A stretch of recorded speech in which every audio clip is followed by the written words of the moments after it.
Xarici müdaxilələrlə vətəndaşları aldadılaraq bank kartlarından müxtəlif üsullarla talamalar davam edir. Bu barədə Gündəm İnfoya Daxili İşlər Nazirliyinin mətbuat xidmətindən məlumat verilib.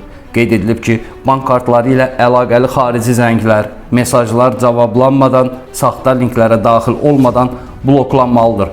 Əks halda bank kartında olan pul vəsaitinizi talayacaqlar.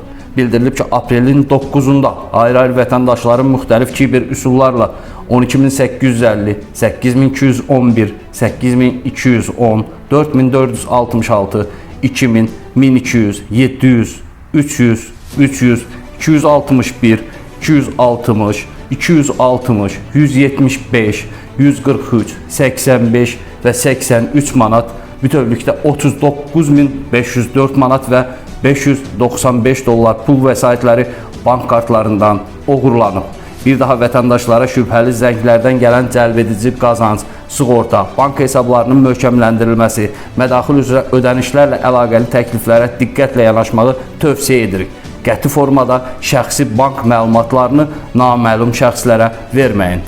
Təhlükə var.